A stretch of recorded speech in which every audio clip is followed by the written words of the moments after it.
শামিম টিপসে সবাইকে স্বাগতম। বন্ধুরা, ফেসবুকে দারুণ একটি গুরুত্বপূর্ণ আপডেট এসেছে। যে আপডেটটি মাত্র এসেছে 11 মিনিট আগেই কিন্তু এই আপডেটটি এসেছে।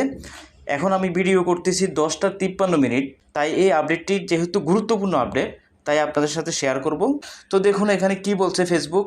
প্রথমে বলছে new on Facebook competing unoriginal content avoid করার জন্য বলছে। কেন অ্যাভয়েড করার জন্য ফেসবুক বলছে আনঅরিজিনাল কন্টেন্ট, এটা নিয়ে কিন্তু বিস্তারিত কিন্তু ফেসবুক এখানে বলা আছে। বাট এখানে কিছু গুরুত্বপূর্ণ পয়েন্টস আছে যেগুলো আগে বলার পর সামনের অংশটা বলবো।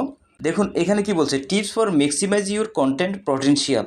এখানে 5টা টিপস বলেছেন এবং নিচে কিন্তু এটার একটা গ্রাফস এঁকে বাস্তবিকভাবে কী সংগঠিত হয় যদি আনঅরিজিনাল কন্টেন্ট আপনি আপলোড করেন বা ডিটেক্ট করে ফেসবুকে কোনোভাবে আপনার কন্টেন্টে, তাহলে কী ধরনের অসুবিধা হতে পারে সেই বিষয়টার একটা ছবি কিন্তু ফেসবুকের নিচে দেওয়া আছে। তো এখানে যে 5টা টিপস বলছেন, tips for maximise your content potential, আপনার কন্টেন্টকে ম্যাক্সিমাইজেশন করার জন্য এখানে 5টা টপিক্স ফেসবুক বলেছেন। প্রথম যে টপিক্সটা পোস্ট অরিজিনাল কন্টেন্ট, আপনাকে অরিজিনাল কন্টেন্টের প্রতি ফোকাস দিতে বলেছেন। That's content you create yourself, যেটা আপনি নিজেই ক্রিয়েট করেন ওই কন্টেন্টই অরিজিনাল কন্টেন্ট। দ্বিতীয় নম্বরে বলছে মেক মিনিংফুল এনহ্যান্সমেন্ট, অর্থাৎ আপনার কন্টেন্টে মিনিংফুল এনহ্যান্সমেন্ট কিন্তু আপনাকে রাখতে হবে। অর্থাৎ আপনি যেমন তেমন কন্টেন্ট ক্রিয়েট করে ফেসবুকে আপলোড করলেই কিন্তু আপনি এখানে রিচ পাবেন না, ভিউজ পাবেন না, ফেসবুকে সেটা ডিটেক্ট করবে। You can use content you are approved to use from other sources as long as you make it your own থ্রট, creative editing, voice over or commentary. অর্থাৎ আপনি অন্য কোনো সোর্স থেকে কোনো ধরনের ইনফরমেশন কালেক্ট না করে, কোনো কিছু অন্যের ধার করা কোনো কিছু না নিয়ে, নিজের ভয়েস দিয়ে যদি আপনি ভিডিও তৈরি করেন, সেই ভিডিওর মধ্যে মিনিংফুল এনহ্যান্সমেন্ট বাড়ানো যাবে। অর্থাৎ সেই ভিডিওতে রিচ এঙ্গেজমেন্ট সব কিছু ফেসবুকে নিজ থেকেই অ্যালগোরিদম দিয়ে দেবে, সেই জিনিসটা বোঝাচ্ছেন। তৃতীয় নম্বরে কি বলছেন দেখুন, টেল এ স্টোরি টেলিং, অর্থাৎ আপনি গল্প বলেন বা যে কোনো ক্রিয়েটিভিটি দিয়ে গল্প তৈরি করেন, সেই জিনিসটা এখানে ফোকাস করতে বলেছে ফেসবুক।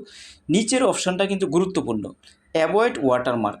দেখুন এখন কিন্তু অনেকে কিন্তু এই ভুলটা করেন, সেটা হচ্ছে আপনি ধরুন একটা ভিডিও এডিট করতেছেন, ধরুন সেটা ইনশট হোক, ধরুন সেটা কাইনমাস্টার হোক, ধরুন ক্যাপকাট হোক, যে কোনো একটা সফটওয়্যার দিয়ে ধরুন আপনি এডিট করতেছেন, কিন্তু এডিট করার সময় যদি আপনার ভিডিওতে সেই ওয়াটারমার্কটা থেকে যায়, তাহলে যে সমস্যাটা হবে, আপনার ভিডিওতে কিন্তু লিমিটেড অরিজিনালিটি কিন্তু চলে আসবে।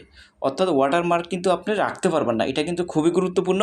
এই বিষয়টা আগেও অনেক ভিডিওতে বলেছি, অনেকে গুরুত্ব দিয়েছেন, অনেকে গুরুত্ব দেন নাই।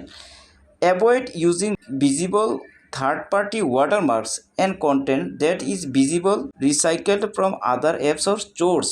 এই কথাটাই, আমি যে কথাটা বলছি ঠিক এই কথাটা এখানে বলছে। অন্যান্য যে অ্যাপস দিয়ে আপনি এডিট করতেছেন, সেই অ্যাপসগুলোর সোর্স যাতে আপনার ভিডিওতে শো না করা হয় ওয়াটারমার্ক, সেই বিষয়টা খেয়াল রাখবেন। এটা কিন্তু খুবই গুরুত্বপূর্ণ একটা আপডেট, অনেকেরই ভুল হওয়ার সম্ভাবনা রয়েছে। নিচে যে অপশানটা দেখুন, use high quality caption. High quality caption দিতে বলছে ফেসবুক বলছে যে এমন একটা ক্যাপশান দিতে আপনাকে যে ক্যাপশানে কোনো মিসলিডিং হবে না। অনেক সময় কী হয়, ভিডিওর মধ্যে থাকে এক ধরনের ইনফরমেশান, টাইটেলে থাকে এক ধরনের ইনফরমেশান। ক্যাপশান বলতে এখানে টাইটেলটাকেই বোঝাচ্ছেন। তো যদি মিসলিডিং হয় অথবা থাম্বনেইলে থাকে এক ধরনের ইনফরমেশান, তিনটা ইনফরমেশান যদি আপনার মিসলিডিং হয়, মিল না থাকে, তাহলে কিন্তু আপনার যে ক্যাপশানটা সেটা হাই কোয়ালিটি হবে না। হাই কোয়ালিটি করতে হলে সংক্ষেপে আপনাকে ক্যাপশান লিখতে হবে, আকর্ষণীয় ক্যাপশান লিখতে হবে, এবং যে ওয়ার্ডগুলো আপনি ব্যবহার করবেন এই ওয়ার্ডগুলো পাওয়ারফুল ওয়ার্ড ব্যবহার করবেন, পরিচিত ওয়ার্ড ব্যবহার করবেন, যাতে মানুষ দুই একটা ওয়ার্ড পড়ে বুঝতে পারে যে আপনার ভিডিওর কন্ডিশনটা কী, আপনার ভিডিওর হেলথ কী, সেই জিনিসটা বুঝতে পারে। এইটাই এখানে বোঝাচ্ছেন ফেসবুক। তো বন্ধুরা, ভিডিওর এই পর্যায়ে এসে রিকোয়েস্ট থাকবে, যদি চ্যানেলে নতুন এসে থাকেন এই ধরনের সুন্দর সুন্দর আরও নিত্য নতুন আপডেট পেতে চ্যানেলটাকে একটা সাবস্ক্রাইব করার জন্য রিকোয়েস্ট রইল। চলুন পরবর্তী অংশে চলে যাই। নিচের যে ছবিটা, এই ছবিটার মধ্যে কি বলতে চাচ্ছেন ফেসবুক দেখুন, আন্ডারস্ট্যান্ড ইস্যুস ইম্পেক্টিং ইউর ডিস্ট্রিবিউশন। কোন ধরনের ইস্যুগুলো, কোন ধরনের নোটিফিকেশানগুলো আসলে আপনার যে কন্টেন্টের ডিস্ট্রিবিউশন আছে, ভিডিও সাজেস্টিংয়ের যে ডিস্ট্রিবিউশন, এটার উপর ইম্প্যাক্ট পড়ে, আনঅরিজিনাল কন্টেন্ট হিসেবে চলে আসে। দেখুন এখানে কি বলছে এই ছবিটার মধ্যে, this post reach may be limited, পোস্টটাকে লিমিটেড করা হবে যদি আপনার মধ্যে পাশের যে নোটিফিকেশান দেখতে পাচ্ছেন এই ধরনের কোনো নোটিফিকেশান আসে। Your post caption may be distracting or unauthorised. এইখানে যদি এরকম যদি আপনার এখানে কোনো ধরনের নোটিফিকেশান আসে, তাহলে বুঝবেন যে আপনার এই পোস্টে কোনো সমস্যা আছে, লিমিটেড অরিজিনালি গাইডলাইন আপনি ভঙ্গ করেছেন, কপিরাইটেড প্রোটেক্টেড ম্যাটেরিয়াল আপনি ইউজ করেছেন, যার কারণে আপনার কিন্তু ঝামেলা হতে পারে। বাট নিচের যে নোটিফিকেশানগুলো আছে এই নোটিফিকেশানগুলো যদি আসে তাহলে কিন্তু কোনো সমস্যা নেই। গ্রিন নোটিফিকেশানগুলো, উপরের নোটিফিকেশানগুলো, এই টাইপের নোটিফিকেশান আসলে আপনার এখানে কিন্তু ঝামেলা ক্রিয়েট হয়ে যাবে। যে কোনো একটা পলিসি ইস্যু আসলেই আপনি কিন্তু আর এটাকে মনিটাইজ করতে পারবেন না সহজে। পলিসি ইস্যু কিন্তু সহজে কিন্তু ধরানো যায় না। ফেসবুকের ইস্যু খুবই মারাত্মক, লক্ষ লক্ষ ফলোয়ার আছে কিন্তু মনিটাইজেশন করতে পারতেছে না শুধুমাত্র সামান্য ভুলের কারণে। তো এগুলো থেকে সাবধান থাকবেন, কারণ ফেসবুকের নিত্য নতুন আপডেটের সাথে কিন্তু আপনাকে মানিয়ে চলতে হবে। আপডেটের সাথে যদি মানিয়ে না চলতে পারেন তাহলে কিন্তু ফেসবুকে কখনোই সফল হতে পারবেন না। অনেক ফলোয়ার হবে, অনেক কিছুই হবে।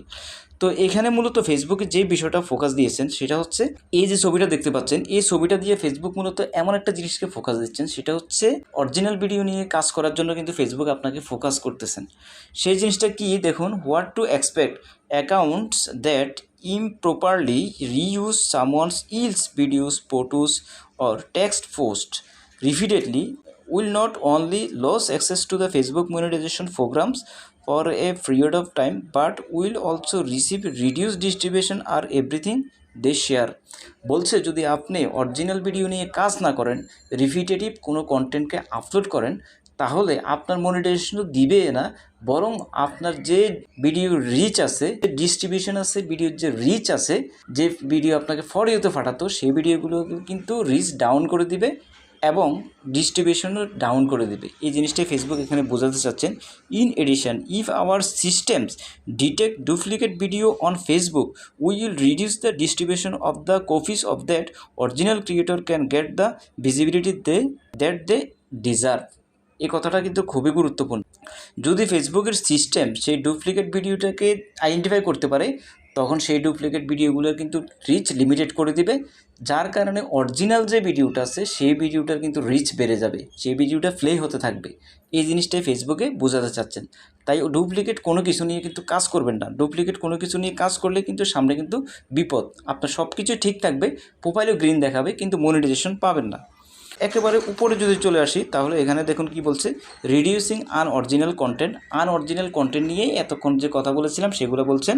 Two often the same memes or video pops up repeatedly. এই যে মিমস যে কথাটা আছে, এই কথাটার অর্থ হচ্ছে কিছু কিছু ভিডিওর মধ্যে আমরা হাস্যরসাত্মক ওয়ার্ড ইউজ করি, যেটা রিপিটেডলি বারবার শুধু ইউজ করতে থাকি।